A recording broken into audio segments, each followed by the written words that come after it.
Hey, bienvenue sur la chaîne. Aujourd'hui, on va parler d'un sujet qui crée plus de stress dans les couples que presque tout le reste. L'argent. Ouais, l'argent parle et parfois il crie. Cette vidéo, c'est pour t'aider à éviter les disputes d'argent dans ton couple. Que tu sois en début de relation ou marié depuis des années, c'est important. Alors, on va être honnête, pas de blabla inutile, juste du vrai, pour que l'argent ne devienne plus jamais un champ de bataille. On y va. Alors, pourquoi les couples se disputent à propos de l'argent? Ce n'est pas juste une question de facture, c'est une question de valeur, de peur, de contrôle, de secret et surtout de mauvaise communication. Peut-être que l'un dépense, l'autre économise. Peut-être que vous avez été élevé avec des visions différentes de l'argent. Ou peut-être que personne ne vous a jamais appris à gérer ça ensemble. Et tu sais quoi? Ce n'est pas une question de montant. Il y a des couples riches qui se déchirent et des couples modestes qui s'en sortent très bien. La vraie différence, c'est comment vous gérez ça à deux. Et c'est exactement ce qu'on va voir. La première étape serait de tenir une conversation sereine. Parler d'argent quand tout va bien, pas quand la carte est refusée, pas quand le loyer est en retard. Choisissez un moment tranquille, ambiance cool, pas de distraction. Et commence par une question simple mais puissante. Qu'est-ce que l'argent représente pour toi, bébé? Tu vas voir, ça va loin. Posez-vous ces questions. C'était comment l'argent dans ton enfance? Qu'est-ce qui te stresse financièrement? Quels sont tes objectifs à court et à long terme? Écoute, ne juge pas. Je dis bien, écoute ton ou ta partenaire et ne juge pas. C'est une conversation pour comprendre, pas pour accuser. Rien que ça peut tout changer. La deuxième étape, soyez une équipe, pas des adversaires. Ce n'est pas ton argent contre le mien, c'est notre argent, nos choix, notre futur. Même si vous gardez des comptes séparés, l'important c'est le bon état d'esprit. Mettez-vous d'accord sur une vision commune, comme par exemple acheter une maison, acheter une voiture, rembourser vos dettes, monter un projet, voyager plus.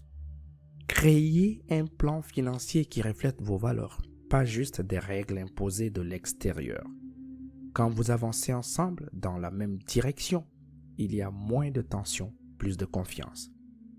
La troisième étape serait de répartir des rôles, pas des règles.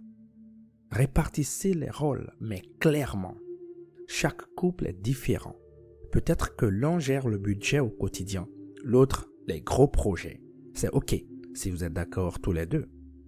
Les problèmes arrivent quand une personne se sent exclue ou que l'autre se sent débordé. Alors, demandez-vous très bien, qui fait quoi dans le couple? À quelle fréquence on fait un point? Comment on reste transparent? Ce n'est pas une question de contrôle, c'est une question de confiance. La quatrième étape, c'est le volet plaisir. Gardez un budget pour le plaisir, mais vraiment. L'argent ne sert pas qu'à payer les factures. Il est aussi là pour vous faire profiter de la vie. Même si vous économisez dur, prévoyez toujours un petit budget plaisir. Quelques euros ou quelques dollars par mois pour une sortie, un restaurant, une activité, un truc qui vous rappelle. On n'est pas ensemble pour survivre, mais pour vivre. Le plaisir fait partie de l'équilibre financier, ne l'oubliez pas. La cinquième étape serait de faire des check-in. Faites des bilans réguliers. Une fois par semaine, toutes les 2 semaines ou une fois par mois, comme vous voulez. Restez simple, clair et zen. Parlez de ce qui est rentré comme argent, ce qui est sorti comme argent. Est-ce qu'on est dans les clous? Est-ce qu'il y a de nouvelles priorités? Ce n'est pas un interrogatoire, c'est un check-in, comme une réunion d'équipe. Ça évite les « mais on est déjà à découvert, chérie ». Et ça garde tout le monde dans la boucle. Et enfin, sixième étape, peut-être le plus important, respectez vos différences. L'un est peut-être super organisé, l'autre plus intuitif. L'un adore la sécurité, l'autre aime le risque. C'est OK, c'est normal. Le but, ce n'est pas de rendre l'autre comme toi, c'est de comprendre, s'adapter et trouver des compromis. Vous n'êtes pas là pour gagner une dispute, vous êtes là pour gagner ensemble. L'argent ne doit pas être ce qui détruit l'amour. Il peut être ce qui renforce la connexion. Si vous en parlez, si vous planifiez et si vous avancez main dans la main. Donc, si tu es en couple, commence par une chose. Ayez cette discussion, pas pour vous engueuler, mais pour avancer. Si cette vidéo t'a aidé, clique sur like, partage-la avec ton ou ta partenaire et dis-moi en commentaire, c'est quoi pour toi le plus grand défi financier dans ton couple? On en parle ensemble. Merci d'avoir regardé.